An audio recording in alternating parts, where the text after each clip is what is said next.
My husband drowned unexpectedly. While sorting through his belongings, I found a copy of the property certificate tucked inside a journal. When I walked into that house, I was shocked beyond measure. The interior was warm and romantic, with expensive furniture, beautiful carpets, and crystal chandeliers that still sparkled even in the dust. It was a world apart from the old, shabby, and cramped house we lived in. On the wall hung a photo of him with his first love and twin children. On the desk lies a hasty farewell note. Ava, since your passing, I have felt as if I am in hell every day, suffering unbearable pain. Now that filial piety has been fulfilled and the children have grown up, I have little to worry about. May the underworld and the blue sky allow us to continue our fate together.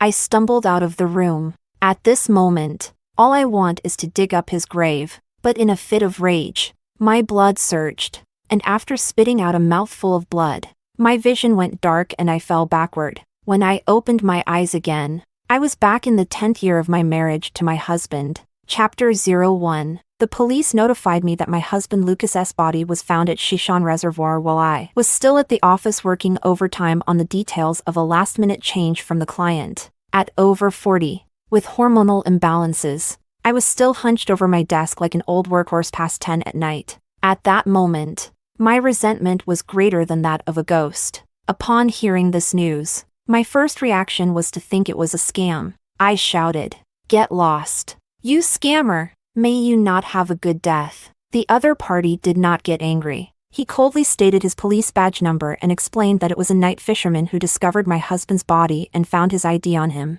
Please let me rush to the scene to assist with the relevant matters. In a state of half-belief and half-doubt, I hung up the phone. While driving to Shishon Reservoir, I kept trying to contact Lucas, but his phone remained turned off. 40 minutes later, I arrived at the location reported by the police. The night was as dark as ink. The sound of the water flowing in the reservoir and the calls of unknown animals were chilling. I stumbled forward, my steps uneven, rushing towards the only cluster of light. Then, I saw the man lying stiff and straight on the riverbank. He was wearing the white shirt and black trousers he usually wore, now covered in dirt. His shoes were gone, barefoot with wounds all over his feet. Blood flowed from his 7 orifices. When I saw his face clearly, I was frozen in place as if struck by lightning. It really is my husband Lucas.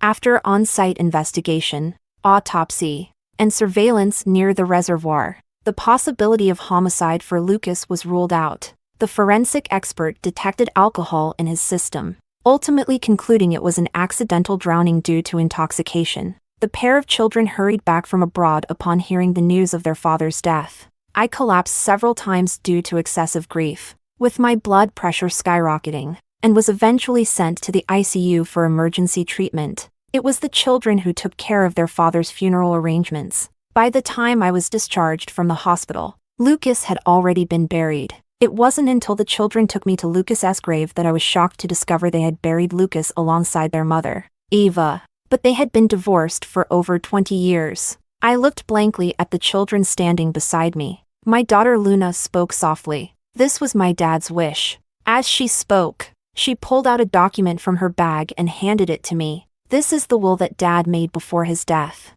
The lawyer gave it to my brother and me after we returned to the country. You should take a look too. I trembled as I took it. Indeed, as Luna said, being buried with Ava is what Lucas requested in his will. Luna continued beside me. The last page is about the distribution of assets. All the death benefits from my dad's insurance policies are designated to my brother and me, as well as his funds and stocks, which were purchased before he married you. This part belongs to my dad's personal assets, and he designated it to my brother and me. As for the old house at home, Luna paused for a moment and then continued. Dad has allocated your 50% to you, but you need to compensate us for the other half at market price. Of course, you can also sell the house and give my brother and me half of the proceeds. The always silent Kevin looked at me. His expression carried some guilt, his lips slightly moving. Mom, Luna and I have obtained our green cards. Once everything is settled, we won't be returning to the country. Please take care of yourself from now on.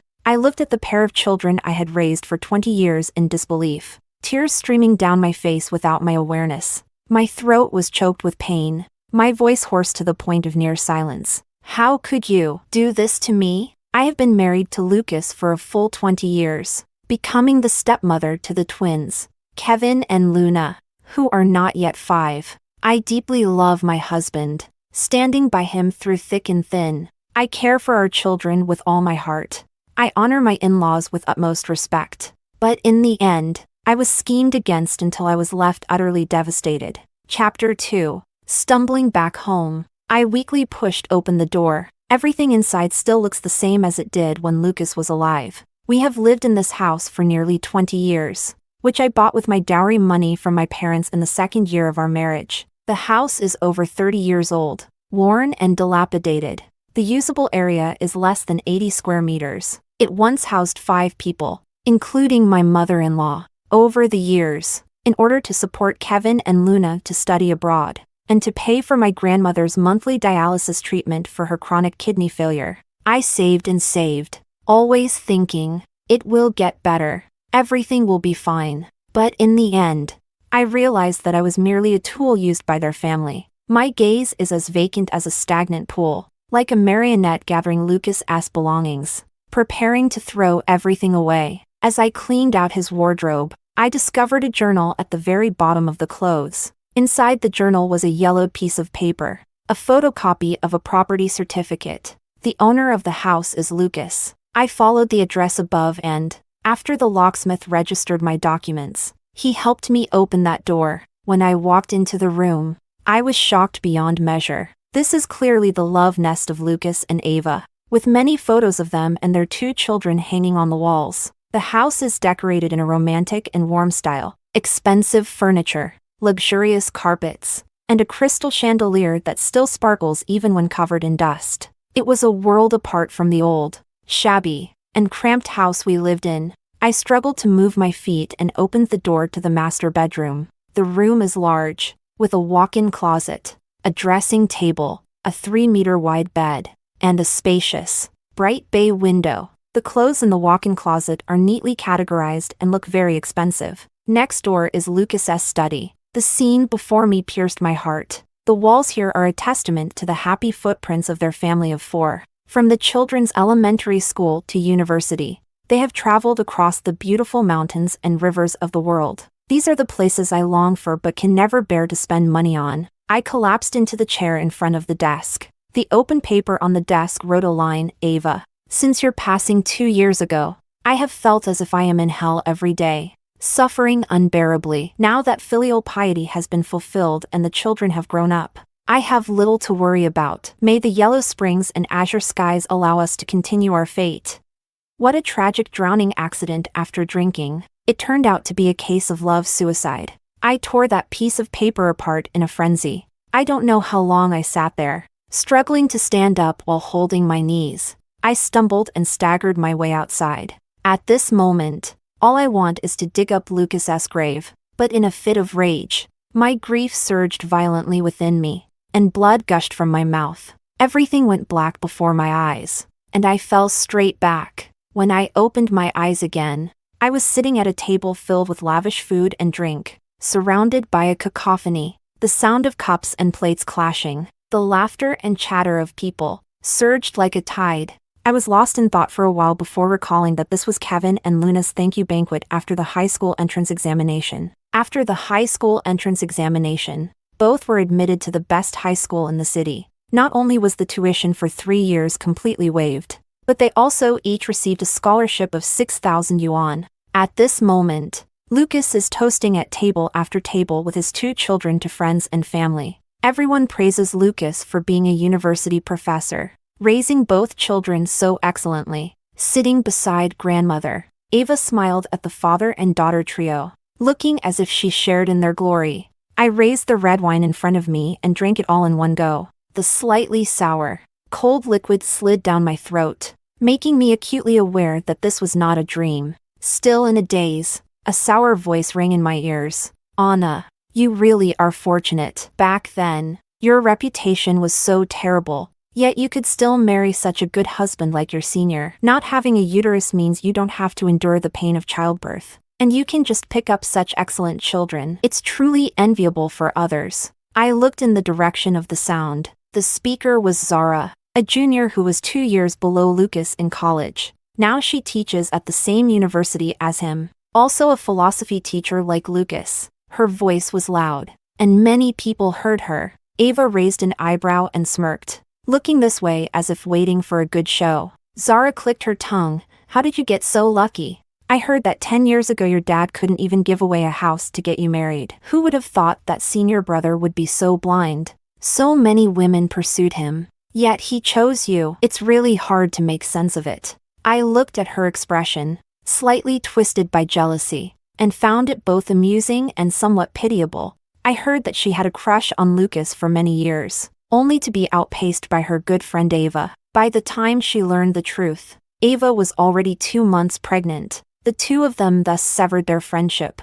Later, Zara married in sorrow. Not long after her wedding, Ava suddenly divorced Lucas and ran abroad, abandoning her husband and children. Zara has always felt a sense of unresolved regret about not being able to marry Lucas, so she always wants to target me, occasionally picking at my scars. In the past, I also felt that the things that happened to me made it hard for me to hold my head up, so I would always lower my gaze and endure in silence. She said these words in her previous life as well, but at that time I swallowed my feelings. At the farewell banquet for the students, there were their teachers and classmates present, as well as some Lucas' colleagues. I didn't want to make things awkward and give others something to laugh about. But now, it doesn't matter anymore. I slammed my chopsticks on the table and retorted loudly, yes, I do have such good fortune. Are you jealous that I married Lucas? If you want, I can give this fortune to you, fulfilling your unrequited love for him for over a decade,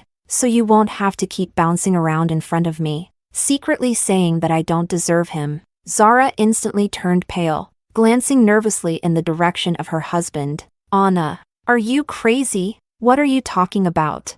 I scoffed. Am I talking nonsense? Those ambiguous messages you sent to Lucas, the way you look at him with affectionate eyes. Do you think I'm blind? Every time you deliberately bring up those past incidents of my assault, isn't it just to make me uncomfortable? Yes, I was assaulted, and I was abused so severely that I had to have my uterus removed. But even so, it was he Lucas who eagerly came to marry me. If you can't stand it, go find him. Everyone looked at me. Zara's husband stared at her with a deep gaze. Lucas walked over here in 3 quick steps. He glared at Zara angrily. Then he grabbed my arm and said in a low, displeased voice, "What day is it today? Why are you bringing up these old stories in front of friends and family?" I coldly shook off his hand. What did I say? It's always her who provokes me first. Can't you see that? Zara, her husband, walked over to Zara with a gloomy face. He abruptly pulled the woman sitting in the chair and awkwardly smiled at me and Lucas, saying, "Sister-in-law, Professor Lucas, I'm really sorry. I just received an urgent call from the company and need to handle something. Zara and I will head back first, and we'll visit again when we have time." After saying that, he dragged Zara away with a dark expression. Chapter 3. The noisy banquet hall fell into an awkward silence. The expressions of the people around me were incredibly complicated. Ava, who was originally sitting and watching the show, stood up. She stood next to Lucas, smiling at me, her eyes filled with a hint of provocation and mockery. But the words she spoke were soft and gentle, her voice laced with reproach. Anna, although no one has said anything about your past, there's no need to flaunt it in front of everyone, right? Moreover, your current identity is Lucas's wife. Bringing up these matters puts him in an awkward position. Where can he save face? Even if you don't consider Lucas, Kevin and Luna still call you mom. How do you expect them to interact with their classmates in the future?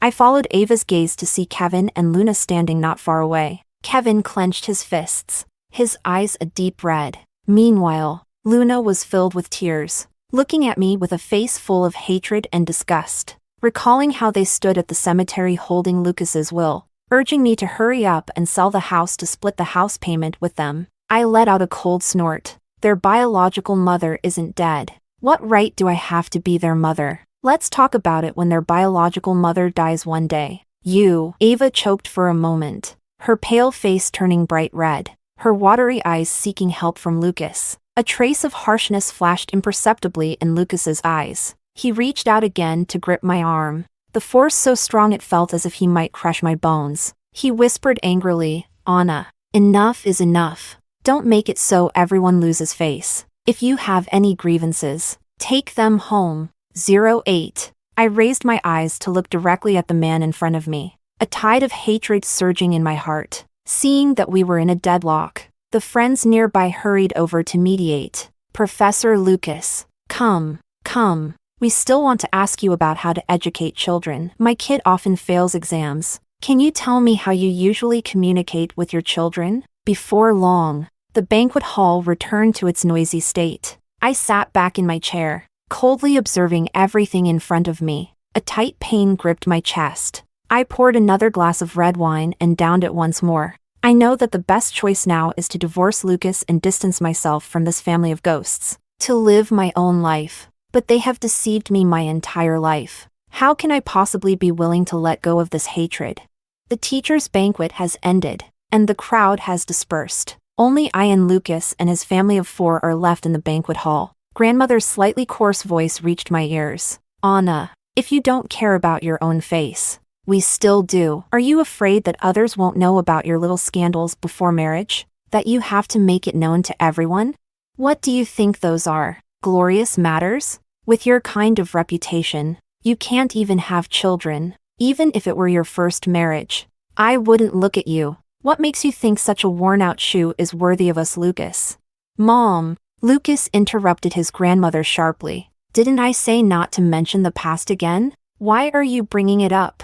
I looked at my grandmother, who was healthy and full of energy. At this stage, she had not yet been diagnosed with chronic kidney failure. So naturally, she didn't need to please me, coax me, or have me spend time and effort taking her to the hospital for dialysis every week. In my previous life, after she was diagnosed with chronic kidney failure, I took care of her for 7 or 8 years, faithfully taking her for dialysis every Saturday without fail. I also had to prepare her special nutritional meals according to the standards of low protein, low salt, and low phosphorus and potassium. She passed away peacefully in the hospital 2 months before Lucas's suicide. In Lucas's final note, the phrase "filial piety has been fulfilled" was merely something I helped him achieve. I let out a cold laugh and said, "If it weren't for my injured uterus being removed, do you think I would be interested in Lucas?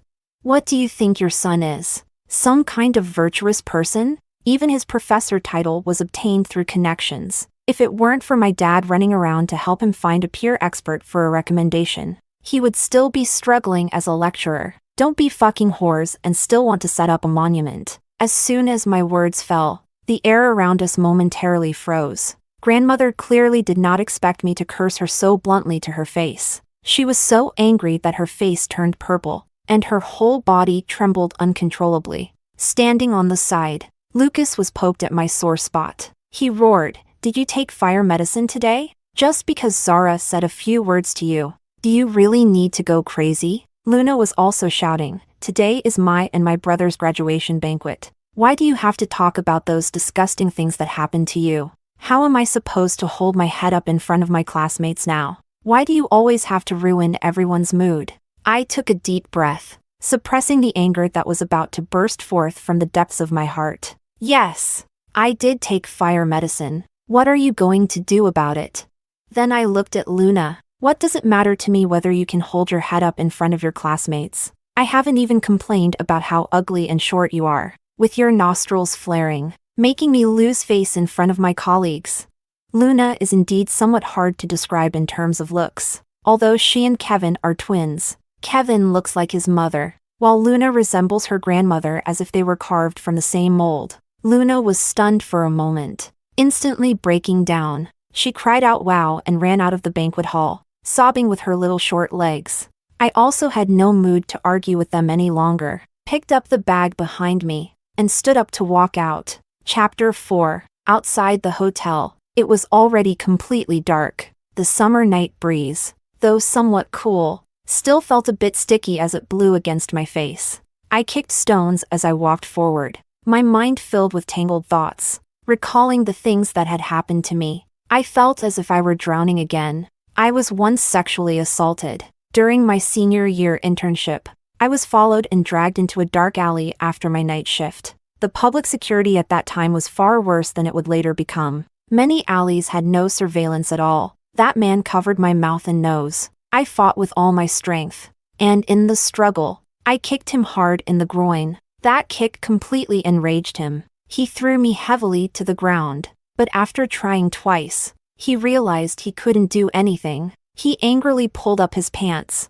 cursing as he kicked me hard in the abdomen. Then they threw me away like a broken rag, leaving me by the trash can. My parents searched for me all night. When the doctor told them that my uterus was severely ruptured and my bladder was also damaged, and that I had to have my uterus removed to save my life, my mother fainted on the spot. My father almost turned gray overnight. Although the man was sentenced to 10 years, the harm he caused me is indelible. I had a urine bag for 3 months and underwent a full year of psychological therapy before I could barely move on from that incident. Since then, I have been insecure, sensitive, and self-loathing, and I dare not fall in love, always feeling unworthy of anyone, until I met Lucas. He was like a light, shining into my dim and lifeless existence. I thought he was my salvation, the lighthouse of my life. So in marriage, I am willing to give my all wholeheartedly, even if my mother-in-law is somewhat harsh, and even if my stepchildren harbor resentment towards me, often opposing me under the instigation of their mother and my mother-in-law. I still cherish this marriage, but I never expected that he was the devil hidden behind the light. It was another hand pulling me into the abyss of hell. He has left me in eternal despair, turning all the beautiful memories of the past into sharp blades that pierce me under his schemes. By the time I reached home, it was nearly midnight. The room was shrouded in darkness. They must have already fallen asleep. A rustling sound came from the balcony, which sounded particularly eerie in the stillness of midnight. I turned on the light and walked over to the balcony to check. There, I saw a narrow bamboo backpack, which was covered with a woven bag with small holes. The sound was indeed coming from here. Looking at the somewhat familiar scene, the hairs on my body stood on end. There are all poisonous snakes in here. In the last life, Kevin and Luna's high school entrance examination results came out, and grandmother insisted that it was the Buddha she worshipped who had manifested. She didn't know where she bought over a dozen poisonous snakes, planning to take the 2 children to the mountain to release them. After learning this, I repeatedly tried to stop her, suggesting that if she really wanted to release something, she should buy some Christian carp, but she told me that animals that have been released cannot be eaten again. She still wanted to eat Christian carp, but she definitely wouldn't eat poisonous snakes. Seeing that I couldn't reason with her, I took advantage of her going for a walk in the park early in the morning and directly took the bamboo basket containing the poisonous snakes to the wildlife rescue organization. The staff there were shocked after untying the woven bag. It was filled entirely with highly venomous silver ring snakes. Since the silver ring snake is a nationally protected species, the staff immediately called the police. The police criticized and educated me for an entire hour, and made me write a guarantee letter promising not to illegally buy or sell wild animals before letting me go. Grandmother then caused a huge commotion, insisting that I had disrupted her cultivation. I turned and retreated back to my room. In this life, I do not intend to intervene in this matter. The next morning, as soon as grandmother bought breakfast, she loudly instructed Lucas, "You go call Kevin and Luna to get up for breakfast." Later, I still need to take them to the mountain to release the fish. Lucas pressed his temples and said irritably, "Mom, stop involving the kids in those superstitions." Grandmother glared at him and lightly scolded, "What do you know? If it weren't for me praying to the Buddha for protection back then, do you think you could have gotten into college? And the 2 kids' high school entrance exam scores are so good. That's all because I prayed to the Buddha for them." Seeing that he couldn't communicate with her, Lucas stopped talking. Frowning, he turned and went to knock on Kevin and Luna's door. Only after the 2 children finished washing up and sat down at the dining table did grandmother take out breakfast from the bag and distribute it in front of them. There was simply none for me. I didn't care. I went back to my room, grabbed the identity card, marriage certificate, and household registration book that I had prepared in advance, and slammed the door behind me. I took a taxi straight to the Property Management Bureau. Sure enough, A property of 230 square meters has already been registered under Lucas's name. The registration date was 3 years ago, just when Ava returned to the country. The mortgage status was just lifted 2 months ago, which means all the loans must have been paid off in advance. I asked the staff to stamp the query form. On the way from the housing authority to the company, I kept thinking, how could someone as meticulous as Lucas allow a house to be under his name? What I saw in my previous life was merely a photocopy of a property certificate. He even listed only his son and daughter as beneficiaries on the insurance. He didn't forget to scheme over the house I bought. How could he possibly be willing to let me take half of this house, which was already worth 6 to 7 million at that time? Just after the regular meeting, the landline in my office rang. I pressed the speakerphone. From inside came Kevin's anxious cries. Mom, Mom, hurry over. Grandma was bitten by a poisonous snake while releasing fish. She fainted from the pain, and I can't move her. We're halfway up the southern hillside. You know this place. We had a picnic here the last time we climbed the mountain. There's a very large rock. Dad's phone isn't going through. Mom, I'm so scared. Those poisonous snakes are crawling everywhere. Please come save me. Aw, get away. Don't crawl over here. Kevin, the sound of his terrified scream reached my ears. Mom, can you hear me? Can you come over quickly? The cries rang out again. My hand subconsciously reached for my phone, ready to dial 120. But at the moment I was about to press the call button, my finger hovered in the air. I quietly put down my phone. Since the Buddha that grandmother prays to can bless her grandchildren to get into good high schools, it should also keep them safe and sound, right? I opened my mouth to Kevin. Kevin, your mom is out of town. You should contact your dad or call 120 for an ambulance as soon as possible. It was silent for 3 seconds over there. Mom, I called your office landline. What I meant was that I'm about to leave for another city. The taxi is waiting downstairs. I don't have time to talk. I'll hang up now. After saying that, I directly hung up the phone. Then I turned off my phone. Grandmother was bitten several times by the silver ring snake. Kevin's left calf was also bitten twice. Luna had her period that day and had stomach pain, so she didn't go up the mountain, which was a stroke of luck, because the location of their accident was halfway up the mountain, and the forest was vast. The silver ring snake's venom is extremely toxic. After being bitten, grandmother fainted. Kevin exhibited symptoms of blurred vision and slurred speech. By the time the rescue personnel found the two, it had already been more than 3 hours since they made the emergency call. After emergency treatment, both of their lives were saved. However, grandmother was bitten multiple times, and the wounds were deep, making her condition very critical. She was convulsing all over, foaming at the mouth, and the areas where she was bitten showed symptoms of blackened and necrotic skin. The doctor said this was just the beginning. In the later stages, the muscles in the bitten areas would essentially die completely. It seems difficult for grandmother to stand up again. As for Kevin, the leg that was bitten has shown symptoms of numbness and muscle weakness. This is not the most terrifying part. The doctor said that the venom of the silver ring snake can affect the nervous system, leading to memory loss, difficulty concentrating, and sleep disorders. Additionally, various organs in the body can also suffer irreversible damage. For a student about to enter high school, this is undoubtedly fatal. I only appeared in the hospital 3 days after the incident. Since I initially lied about going on a business trip, I had to carry out the act completely. Lucas almost shouted when he saw me. Where have you been these past few days? Why couldn't I reach you on the phone? Kevin was bitten by a snake and I called you. Why didn't you rush over to save them immediately? If you could have brought medical personnel to find them in time, they could have injected the serum right away, and their condition wouldn't have been so serious. I looked at the 2 people lying on the hospital beds. One was half conscious. The other stared blankly at the ceiling of the hospital. I voiced my grievance. I was sent out of town by the company to handle an urgent issue. And as soon as I arrived there, my phone was stolen. How could I have known that such a thing happened at home? Then I questioned him back. No. I told Kevin to contact you quickly. Didn't you manage to get there? What kind of father are you? Lucas was taken aback, the earlier momentum dissipating significantly.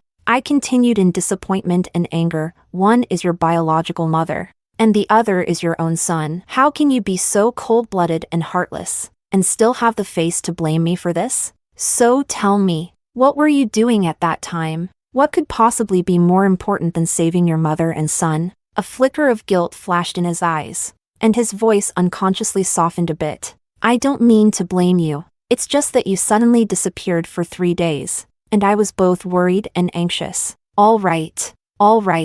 Since the situation has already happened, there's no point in saying more. You stay here to take care of Mom and Kevin. I'll go back for a while to change my clothes. I directly refused. No way. I have a ton of things to deal with at the company, and I need to go back to handle them. Just hire a caregiver here at the hospital. Lucas's teeth were grinding together, but in the end, he still nodded. Kevin was discharged from the hospital before grandmother, but he seemed to be suffering from post-traumatic stress disorder, often waking up from nightmares, and was afraid to pass through areas with dense greenery. Sometimes the rustling of leaves in the wind makes him cover his ears and scream in terror. Looking at Kevin like this, I feel a mix of emotions in my heart. I once truly cared for the two of them as if they were my own children. As for how he is now, if there is someone to blame, it can only be his grandmother's Buddha for not protecting him. In mid-July, the new high school students begin to register,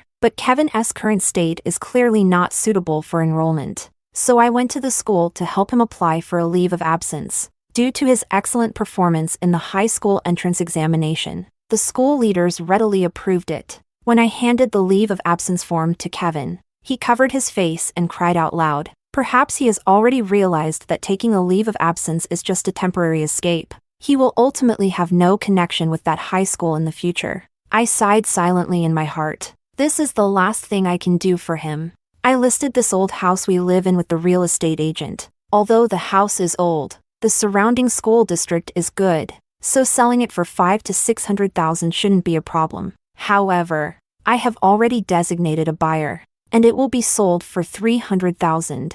The day before my grandmother was discharged from the hospital, I was at the same hospital handling my admission procedures. When I asked Lucas for money to pay the hospital deposit, he was taken aback. Do you really have to be hospitalized at this time? Who will take care of my mom when she is discharged?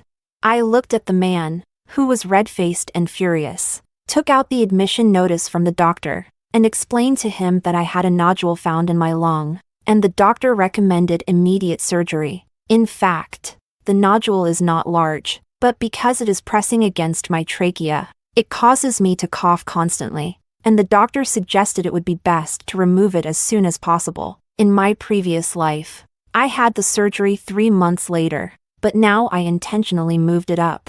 Lucas gripped the hospital admission form tightly and took several deep breaths. Several times, I felt he was about to explode with anger, but in the end, he maintained the persona of a good husband and pulled out his bank card from his pocket to give to me. I called my cousin, who was on summer break from college, to come to the hospital and keep me company for a few days. The day after my surgery, while my cousin went downstairs for lunch, Lucas suddenly pulled out several documents for me to sign. At that moment, I was still in the fasting period after surgery, feeling quite weak. Yet he was urging me urgently. He told me that a friend of his lost his job and is now working as an insurance salesman, asking us as a couple to take out a few short-term insurance policies to help him boost his performance. I need to use my identity documents. The price is not expensive. It's a 1-year insurance policy, costing 1 or 200 yuan each. Just consider it a personal favor. You just need to sign at the end, and he will handle the rest. As he spoke, he handed me the pen and took out his phone to prepare for recording. Just then, my cousin returned. She came back to get her phone. Seeing Lucas urging me to sign, she was a bit surprised. Brother-in-law, what's so urgent that you need my sister to sign right now? Look at her. She looks so weak and dizzy. Can she even see what she's signing? Let me take a look at it first. As she spoke, she reached out to grab the document. Lucas quickly stuffed all the papers into his bag, forcing a stiff smile. Look at my brain. I forgot your sister just had surgery. I was only thinking about helping a friend complete an insurance task. We can sign it later when your sister recovers in a couple of days. His cousin scrutinized him with a doubtful gaze and then said, "Brother-in-law, you're not trying to trick my sister into signing some loan documents or something, are you?" What was meant as a teasing remark, however, caused Lucas to change his expression drastically. He changed from his usual gentle and refined demeanor and angrily scolded his cousin.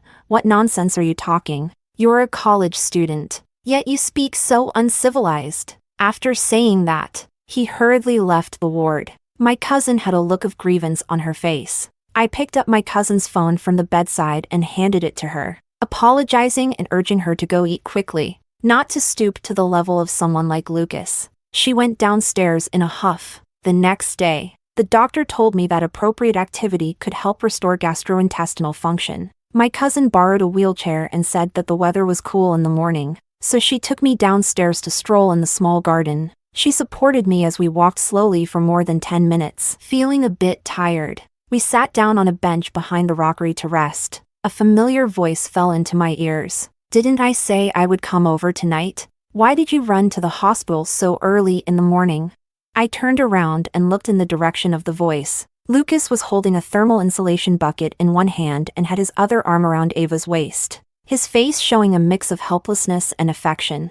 I placed my index finger to my lips and whispered to signal my cousin to be quiet. Then I shifted my body behind the rockery. The woman pouted and said, "Every time I think about how you simmered chicken soup for 2 hours for that woman, it makes me uncomfortable. She doesn't deserve your kindness." Lucas chuckled and sighed. "We're both 40 years old. Why are you still acting like a little girl? Getting jealous for no reason? Whenever I come to your place, I'm always the one cooking and making soup. Now that she's sick, I'm just bringing her food a couple of times. You wouldn't want her to fall seriously ill, leaving my mom lying in bed with no one to care for her, no one to do the housework, and no one to look after the children, right? Otherwise, if you remarry me, I'll immediately make her leave." Ava let out a scoff. "I'm not that foolish. Isn't it nice to be a hands-off manager? I leave the 2 kids to her, and she provides the money and effort, taking care of their upbringing and education. Even if I hire a nanny or a tutor, they wouldn't be as responsible as her, and it's much more comfortable to get it for free. And your mom, who can stand her temper? Now she's half paralyzed in bed, and I'm clumsy. How could I take care of someone? I actually prefer our current relationship, where we don't have to be responsible for each other. By the way, did she sign the gift agreement you mentioned yesterday about transferring the house to my name?" Lucas's voice fell. "Not yet. That nasty girl, her cousin, messed it up.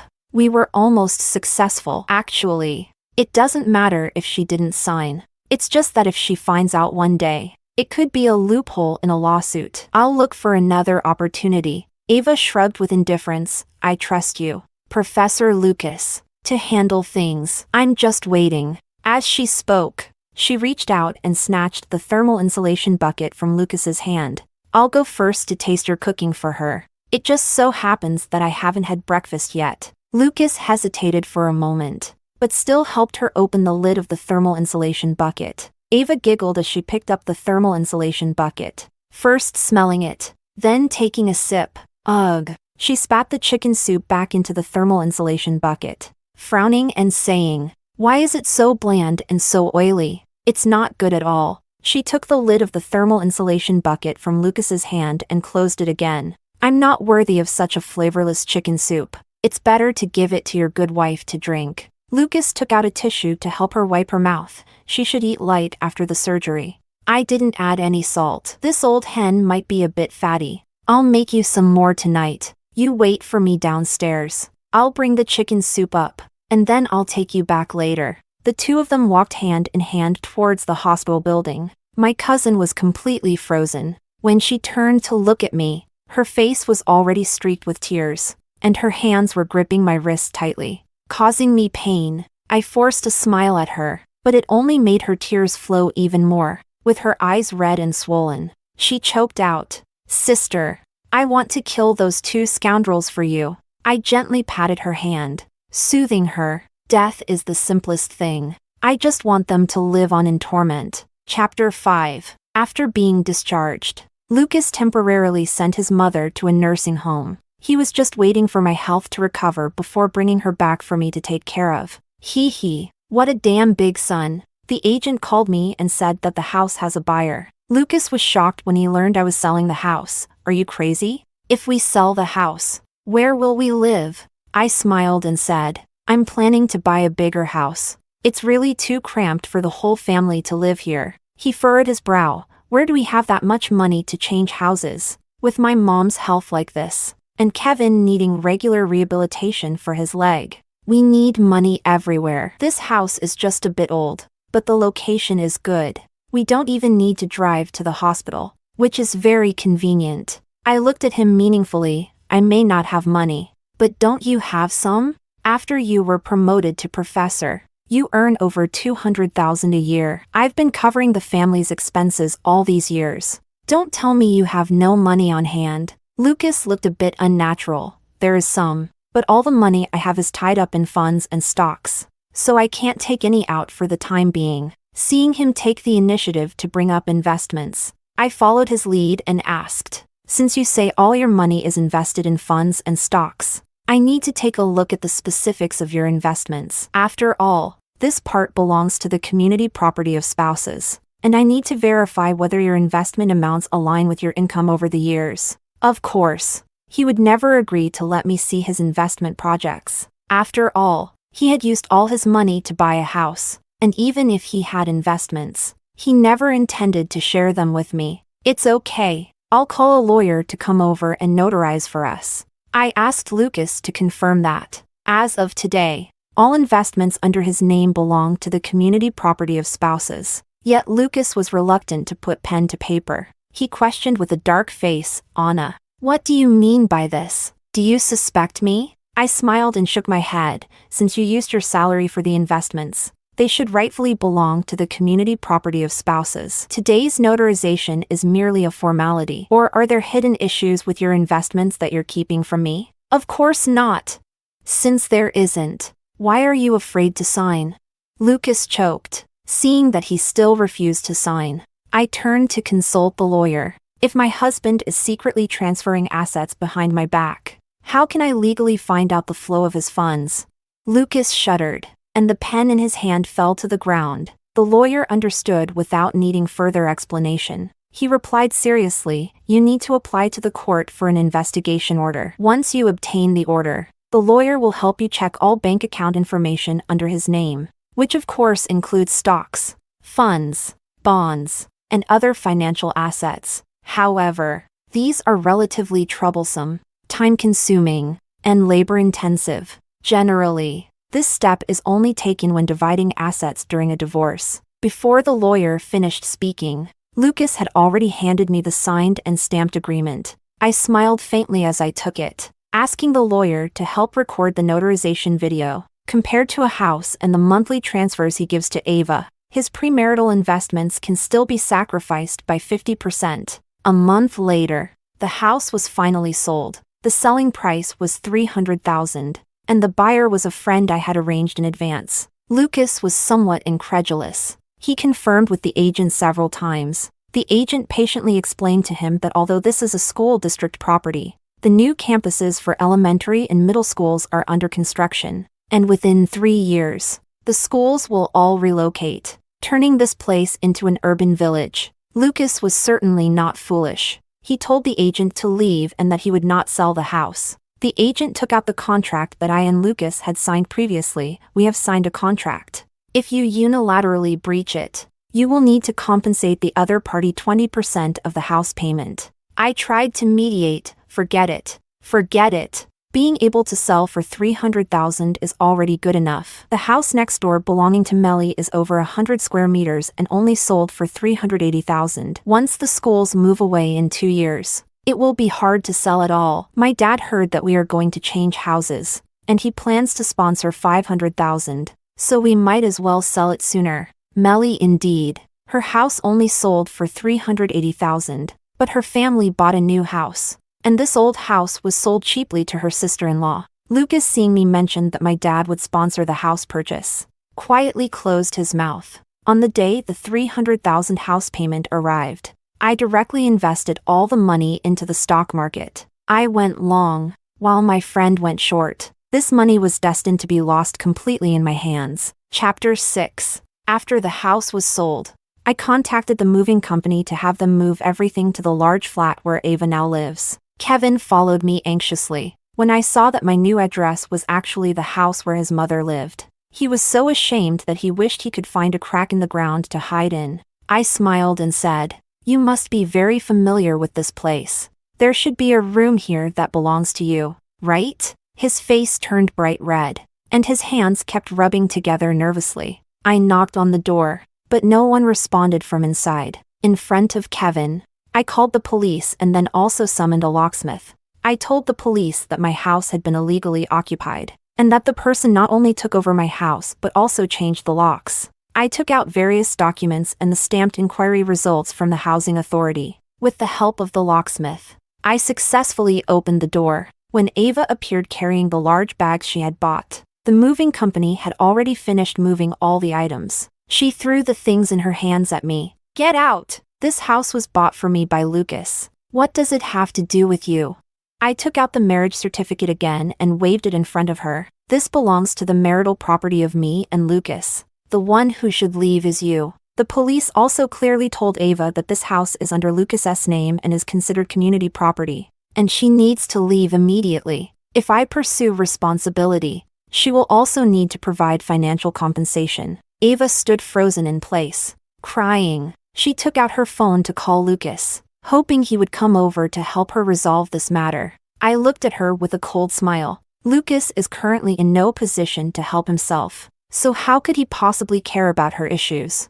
The day before yesterday, I sent the evidence of their affair that the private investigator had collected during this time to the disciplinary department and the education authority at Lucas's school. He is probably undergoing an investigation at school right now. Lucas found out about this matter after work, but instead of confronting me, he knelt halfway in front of me, continuously apologizing. He said he was just lending the house to Ava for a while, and he didn't dare to tell me because he was afraid I would misunderstand. After a lot of nonsense, he begged me to go home and talk to my dad to see if he could use his connections to help him cover up this misconduct. Otherwise, his career would be over. He assured me that he would completely cut ties with Ava and would dedicate himself to living with me. I looked down at him the entire time, saying nothing. What does a style issue matter?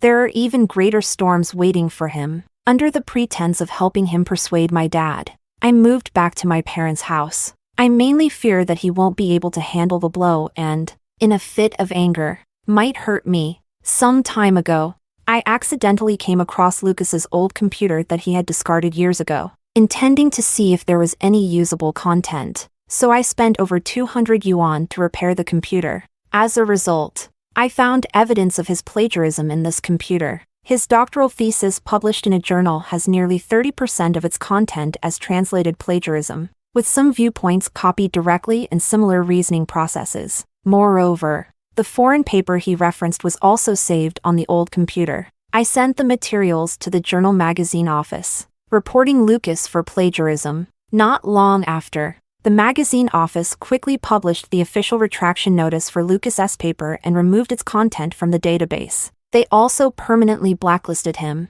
never to accept his submissions again. At the same time, the magazine office returned the evidence of Lucas's academic misconduct to the school. The school immediately established an investigation team and initiated a series of inquiries. At this moment, what shocked me even more was that Zara actually reported Lucas for plagiarizing her research results, claiming he openly sold his co-authorship rights. During the application for the project research, there were behaviors such as exaggerating the budget, and the extra funds were pocketed by Lucas. It was only later that I understood why she would act so decisively. Since the day of the teacher's farewell banquet, Zara's husband proposed divorce as soon as they returned. The man had certainly heard some rumors. No matter how Zara pleaded, he did not change his mind. In a state of despair, Zara drank to forget, but inadvertently stumbled upon Lucas and Ava kissing in the bar. She rushed over to confront Ava but was publicly slapped by Lucas.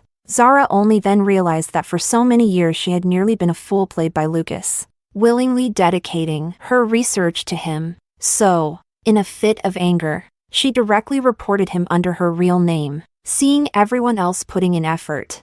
I also seized the opportunity to take Lucas to court. I sued him for bigamy and for concealing and transferring marital assets. But at both hearings, he found various urgent reasons to evade appearing. This lawsuit has been temporarily postponed for trial. Luna probably still doesn't know what's happening at home, calling angrily to demand living expenses. How many times do I have to message you for money? Are you deliberately pretending not to see? I couldn't be bothered to listen to her rambling. After hanging up the phone, I quickly blocked all her contact information. After 2 months of investigation, Lucas's professorship was revoked, and due to his misconduct and academic fraud, the school terminated all his positions and rescinded his employment contract. He needs to return all the embezzled funds and allowances. The day after Lucas was dismissed, I received a call from the nursing home. They said my grandmother suddenly suffered respiratory failure and passed away before they could call for emergency help.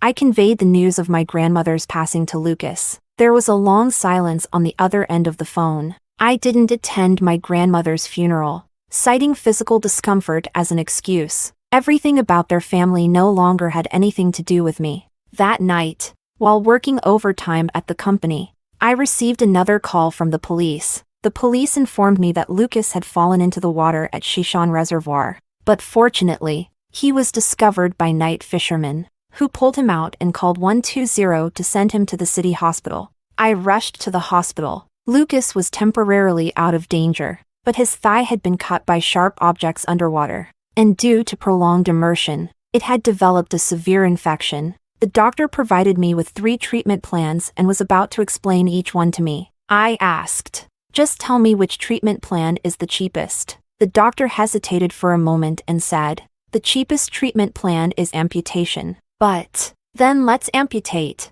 I said without hesitation. The doctor was taken aback and said, "Actually, we could consider vascular anastomosis or transplantation. It doesn't have to be amputation. The patient is not yet 40 years old." "Still so young," I firmly replied. "Just amputate it directly. I don't have the money for any transplantation." "Where is the surgical consent form?" "I'll sign it." The doctor handed me the surgical consent form with a complicated expression. I quickly signed my name. "Just kidding. I'm not divorced from him yet. I have to pay half of every medical expense he incurs. I definitely have to choose the most cost-effective treatment plan." Since waking up from the surgery, Lucas has been in a daze, unable to distinguish between past and present. I picked up his phone and dialed Ava. He looked at me as if I were an idiot, until I heard Ava's crying voice on the other end of the line. "Lucas, where have you been these days? I couldn't reach you at all." Luna, the homeroom teacher, said she is in a romantic relationship and is not focused on her studies. Kevin is also not in a good mental state. What should I do? Lucas, he was so excited to hear Ava's voice that he trembled all over, and he incredulously asked, "Ava, are you still alive? Didn't you pass away 2 years ago from pancreatic cancer?" He raised his tearful eyes to look at me, as if waiting for my confirmation. "Aren't you also feeling unwell?" "I'm fine. How could I have pancreatic cancer?" "Lucas, what do you think is wrong with Kevin? Are they being bullied abroad?" Ava was somewhat speechless. "Are you out of your mind? It was your mother who took him to the mountain to release him, and he got bitten by a snake." Lucas shuddered, his pupils constricting. He suddenly sat up, throwing off the blanket, wanting to get out of bed. When he saw that he only had one leg, he was completely stunned. How can one describe his expression at that moment? It was spectacular. He stared at the severed leg for a long time, feeling as if all his strength had been drained, and he fell heavily back onto the bed. Minutes later, the ward echoed with Lucas's heart-wrenching screams. "In my divorce lawsuit, Lucas still insists on not appearing in court. Fortunately, the evidence I provided was sufficient, and the judge conducted a trial in absentia. In terms of property division, since he is the party at fault, he receives 40%, and the custody of the 2 children naturally goes to Lucas. Additionally, Ava needs to return all the assets that Lucas privately transferred to her. After the lawyer's property assessment, the house belongs to me, while the car and the investments under Lucas's name, as well as the money he once spent on Ava, belong to him. Fortunately, the price of this house is cheap now, only about 6 to 7,000 per square meter. If the price is over 30,000 per square meter in 10 years, I will definitely have to spend a lot. Getting rid of that family of useless people. My life became easy and pleasant. I quit my job, bought an RV, and wanted to travel more while I was young, recording my life through videos. Unexpectedly, after uploading to the internet, I gained many fans and even made some money, so I simply became a travel blogger. It was 2 years later when I heard news about Lucas again. While having dinner with friends, someone mentioned him. They said that during his engagement to Ava, he caused a huge scene at the venue, damaging many facilities of the hotel and wedding company. Later Ava called the police. He paid compensation and was administratively detained for 15 days. After getting out, he drank heavily every day, ruining himself beyond recognition, and Luna dropped out of high school before finishing, because Lucas and Ava often forgot to send her living expenses. She later moved in with a rich second-generation student from her school. She initially wanted to find someone to support her,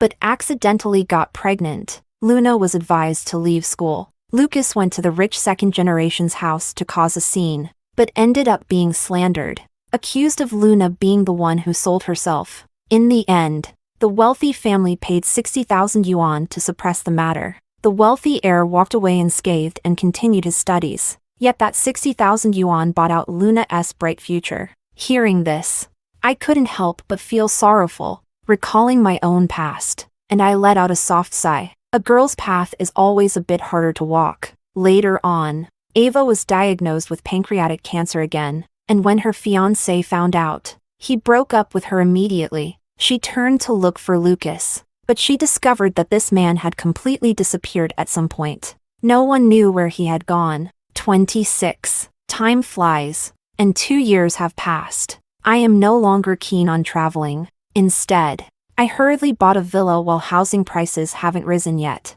I adopted a cat and a dog, and planted a garden full of flowers and plants. One evening after dinner, I took my dog for a walk in the park near the community. A trembling voice came from behind, "Mom." I turned around. It was Kevin. He walked with a slight limp on his left foot, wearing a blue-gray work uniform with waiting machinery written on the pocket. His eyes were red, and his expression was agitated. I was taken aback for a moment, then smiled and corrected him. "I'm not your mom anymore. You can call me MS. Anna." His body trembled, and tears fell down in torrents. The little dog in my hand was desperately trying to pull forward. I helplessly smiled at Kevin. "The snowball is too naughty. It probably wants to go play ahead. I'll take it over there first, and you can come over to my place when you have time." I turned around and continued walking forward, but my vision gradually became blurry. In a daze, I seemed to see the timid little girl and the big-eyed little boy from more than a decade ago.